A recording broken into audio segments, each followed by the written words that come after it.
बीच बड़ी खबर supreme court से। यहां पर सभी राज्यों की राजनीतिक पार्टियों द्वारा फ्रीबीज यानी मुफ्त की योजनाओं के वितरण की कड़ी आलोचना की गई है। इससे सरकार के राजस्व पर पड़ने वाले प्रभाव को लेकर सुप्रीम कोर्ट ने चिंता व्यक्त की। सुप्रीम कोर्ट ने कहा कि संसाधनों को मुफ्त योजनाओं के माध्यम से बांटने के बजाय राजनीतिक दलों को ऐसी सुनियोजित नीतियां लानी चाहिए जो लोगों के जीवन स्तर में सुधार लाएं, जैसे कि बेरोजगारी से संबंधित योजनाएं। मुख्य न्यायाधीश जस्टिस सूर्यकांत ने कहा कि इस प्रकार की उदार वितरण प्रणाली से राष्ट्र का आर्थिक विकास बाधित होगा।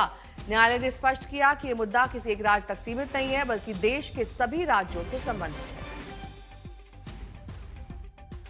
अनीशा मेरी सहयोगी जुड़ गई हैं तमाम जानकारी के साथ। डिटेल्स क्या है अनीशा, फ्रीबीज को लेकर क्या कुछ कहा है कोर्ट ने? देखिए नेहा, ये केस तो हालांकि तमिलनाडु की पावर डिस्ट्रीब्यूशन कंपनी का था कि हमें जो टैरिफ जिस तरह से करना है, बिजली की बिल जहां पर जाना है उसके ऊपर केस था। लेकिन सुप्रीम कोर्ट ने काफी बड़ी टिप्पणी की है देश के सभी राज्यों को लेकर कि इलेक्टेड सरकारें जो हैं उनको ये देखना है कि आपका जब रेवेन्यू ही नहीं है, रेवेन्यू डेफिसिट है, आपके पास पैसा नहीं है, तो आप इस तरह के फ्रीबीज कैसे बांट रहे हैं।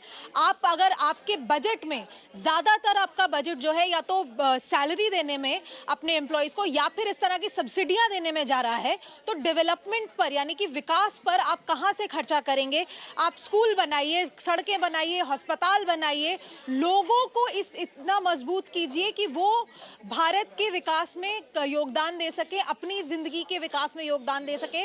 बजाय इसके आप ये कर रहे हैं कि आप मुफ्त की चीजें दे देकर लोगों की आदत बिगाड़ रहे हैं। इतनी बड़ी बात आज सुप्रीम कोर्ट ने कह दी कि स्टेट्स जो हैं अपने बजट को बिगाड़ रही हैं और लोगों को गलत आदत डाल रही हैं। दूसरी बात कोर्ट ने ये की कि अगर आपको कोई सब्सिडी देनी भी है, कोई भी आपको फ्री मुफ्त की बिजली देनी है, मुफ्त का राशन देना, मुफ्त का कुछ भी देना है, तो आप वो पहले से अपने बजट में डालिए, ताकि आखिरी मिनट पर इलेक्शन के वक्त अगर आप इस तरह की मुफ्त चीज का ऐलान करते हैं तो जो बाकी एजेंसियां हैं जिनको ये इम्प्लीमेंटेशन करनी है उनका बजट ना बिगड़े। और ये किस वजह से कहा गया नेहा? ये इसलिए कहा गया क्योंकि तमिलनाडु की इलेक्ट्रिसिटी डिस्ट्रीब्यूशन कंपनी ने सीधे तौर पर यही कहा कि हमने तो अपने टैरिफ बना दिए थे, अब एकदम से सरकार ने कह दिया हम तो मुफ्त की बिजली देंगे। तो कोर्ट ने कहा कि आपके पास पैसा कहाँ है जो आप इस तरह की मुफ्त की चीजें दिए जा रहे हैं। और अब 8 मार्च को इसकी सुनवाई दोबारा से होगी और केंद्र और तमिलनाडु सरकार दोनों से ही पूछा गया है कि पॉलिसी इस तरह की क्यों बनाई जा रही है। नेहा।